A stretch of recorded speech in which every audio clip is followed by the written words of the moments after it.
होत असतं. फक्त आपण प्रामाणिकपणे काम करायचं असतं आणि त्या कामासाठी भरपूर वेळ द्यावा लागतो, एवढंच महत्त्वाचं आहे. निश्चितच काय तुम्ही या पदावर खुश असाल, पण परत आव्हानांनाही सामोरे जावे लागत असेलच ना. अनेक आव्हानं आहेत माझ्यासमोर.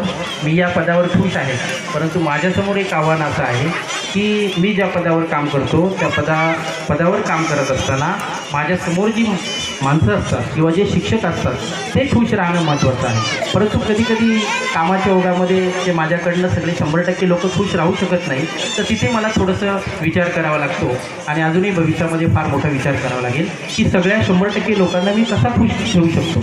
प्रशासनामध्ये काम करत असताना आपण 100% लोकांना खुश ठेवू शकत नाही. काही लोक नाराज होतात, काही खुश असतात. परंतु भविष्यामध्ये मी नक्कीच प्रयत्न करेन की माझ्यामुळे माझे जास्तीत जास्त शिक्षक बांधव कसे खुश राहतील आणि त्यांना काम कसं सुकर होईल यासाठी मी प्रयत्नशील आहे.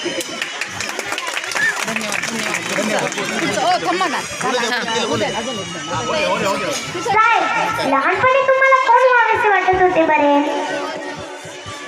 तसं लहानपणी मला इंजिनियर व्हावंसं वाटत होतं, परंतु माझी परिस्थिती गरीब असल्यामुळे मी अगोदर शिक्षक झालो आणि शिक्षकानंतर मी परीक्षा देऊन साहेब झालो.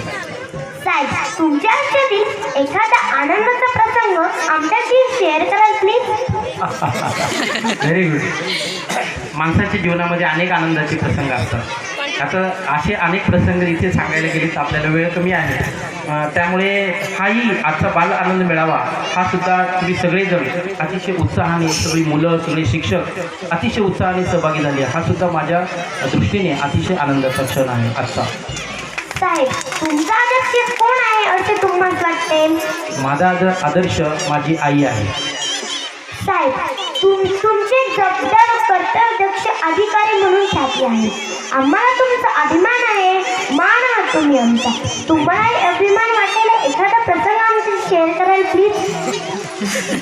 असे अनेक प्रसंग आहेत, परंतु आपल्याला वेळ कमी असल्यामुळे मला इथे सगळ्या गोष्टी सांगणं शक्य होणार नाही. तर ज्या वेळेला मी शाळेत येईल तुझ्या त्यावेळेला नक्कीच माझे प्रसंग शेअर करेन. साहेब, मलाही तुमच्यासारखे प्रशासकीय सेवेत दाखल व्हायची इच्छा आहे.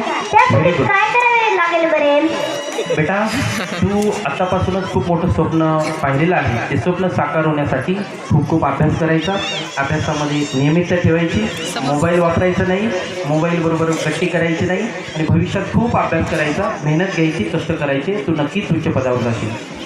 आणि साहेब, जाता जाता एवढंच बाळांना मिळाव्याचे नियोजन तुम्ही केले, यातून आम्हाला बालकांना खूप खूप खूप आनंद झाला. खूप आनंद झाला. आणि बाळांना मिळाव्याच्या निमित्ताने आम्हा बालकांना काहीतरी संदेश द्यायला हवाच ना, काय सांगाल?